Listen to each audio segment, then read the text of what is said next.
Good afternoon and thank you for joining us. This is KTN News Desk. My name is Ian Wafula.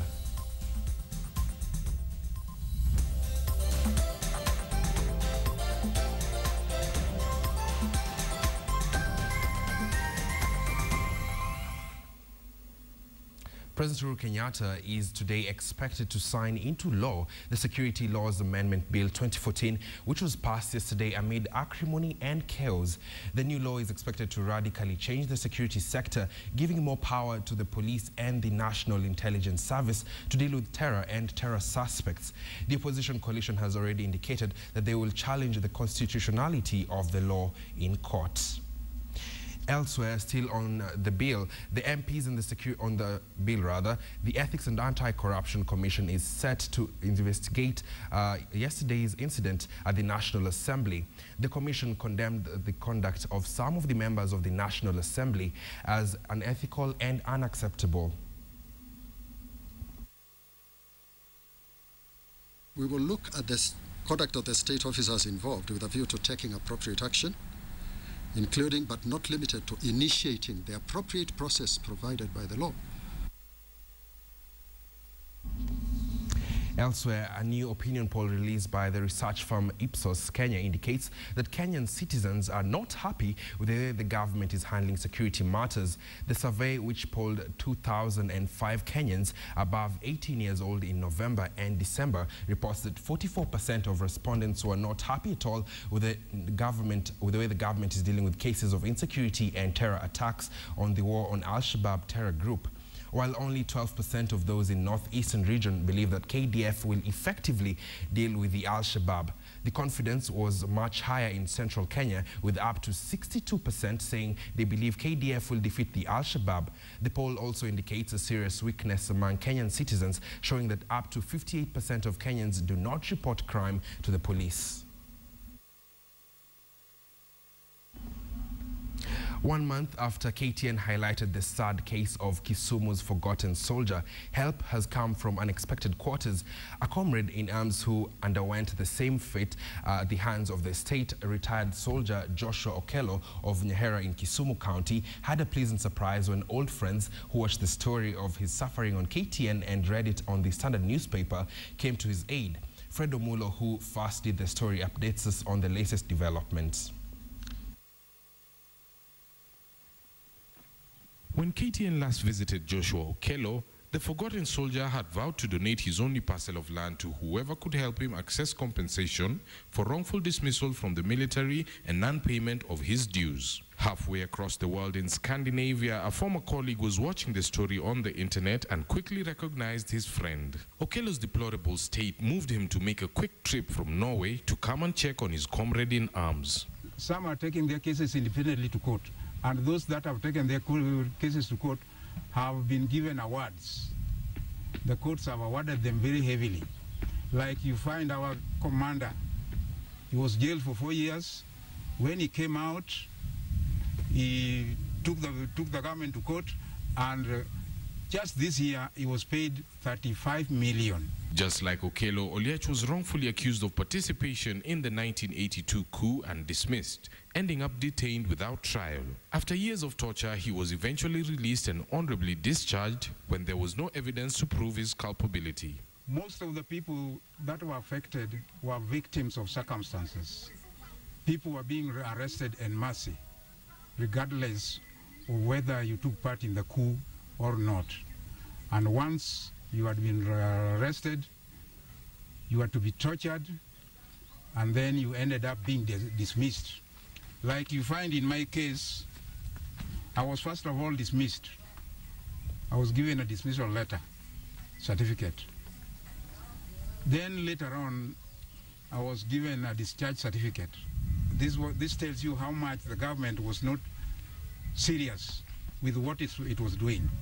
Oliech came to assess his friend's condition and has offered to build him a habitable house, pay for medical attention, and provide him with an electronic wheelchair. He came with friends from Norway who offered to help Okello's wife, Rosemary, who is also suffering from the effects of the torture at the hands of soldiers on that fateful August in 1982. Natoa shukrani kubwa, Mungu awazidi kutulinda.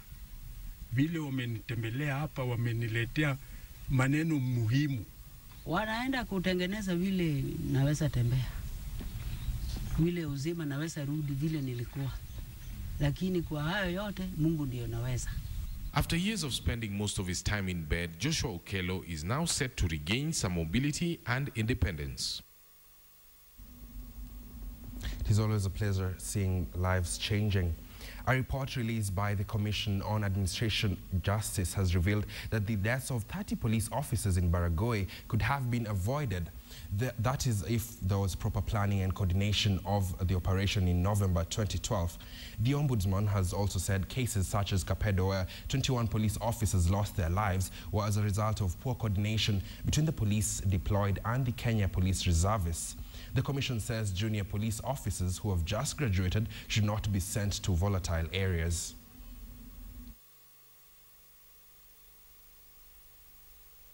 We discovered that part of the problem is the idea of reservists accompanying police officers for these operations. And whenever they accompany police officers for these operations, they more or less tend to take reservists from one particular ethnic group, depending on where or which cattle they are seeking to recover or something. This report is timely because it points out certain things that must be looked at. For example, the question of the use of reservists. You will see that that was, again, sort of an issue in Kapedo. The question of planning, you will see that that was an issue. In this report, we discovered that part of the issue was that headquarters did not respond in time to assist the officers who are on the ground. It is our position that it is important that experienced officers who have been in similar circumstances and can handle such difficult terrain are the ones who should be deployed in such matters. The Principal Secretary, Interior and Coordination of National Government should reimburse funeral expenses to the families of the 8 deceased Kenya police officers and 4 administration police officers. The Inspector General of Police should consider transferring the 7 police officers who are still serving in Baragoi Police Station and in Maralal Police Station within Samburu County. The chairman of the Commission on Administrative Justice, Otiende Omolo, says that the MPs failed Kenyans by behaving the way they did yesterday. He added that Kenyans who followed the chaotic proceeding of the 11th Parliament were embarrassed.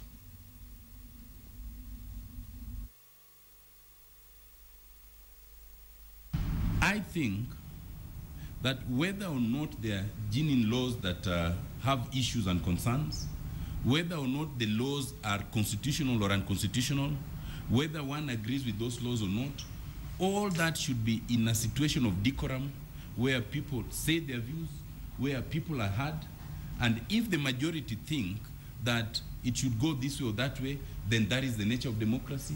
It moves to the next stage, which is for the president to determine whether he agrees with those laws or not. If the president so determines, that is the nature of democracy, it is up to any other person, including any member of parliament who's dissatisfied, to then petition the court to see whether the court shares in their views. And if the court decides that the whole legislation, part of it, is unconstitutional, that is the part of democracy, and then we go back. That's how democracy must work.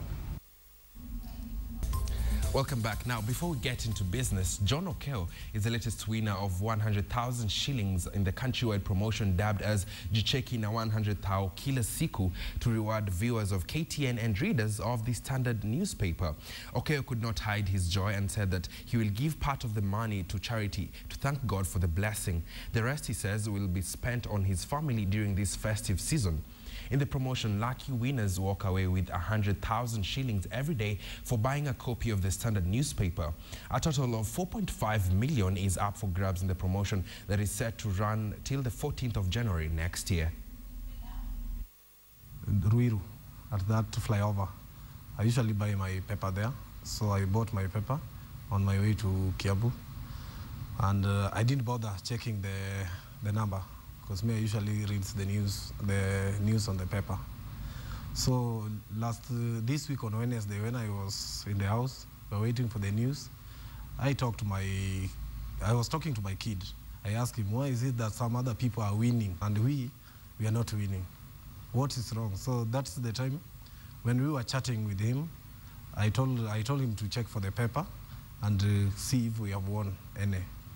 So when he was going through the paper, that is the time he told me that we have won.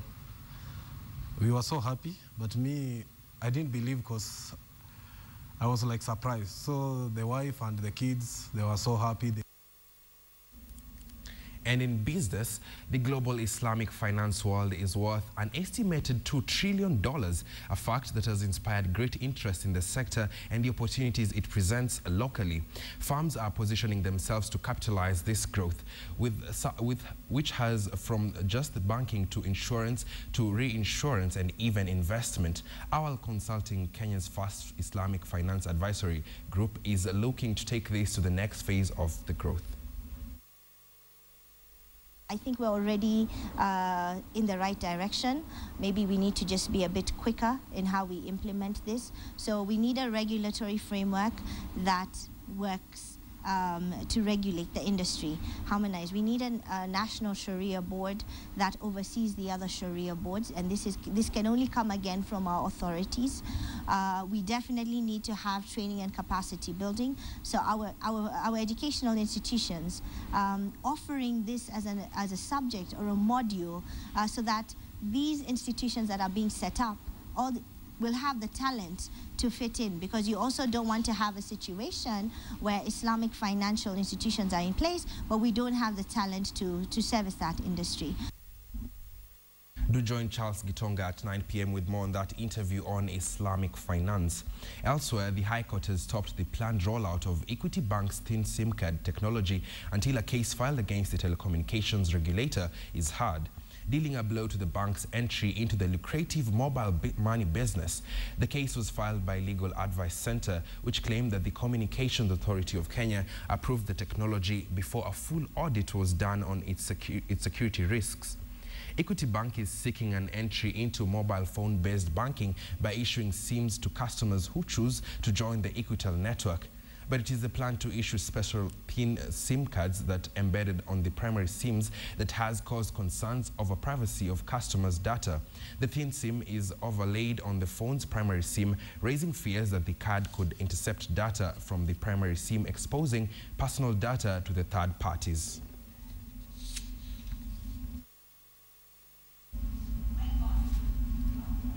And that marks the end of our bulletin this afternoon. Do join us in our subsequent bulletins. For now, do keep it KTN and enjoy the rest of your viewing. My name is Ian Wafula.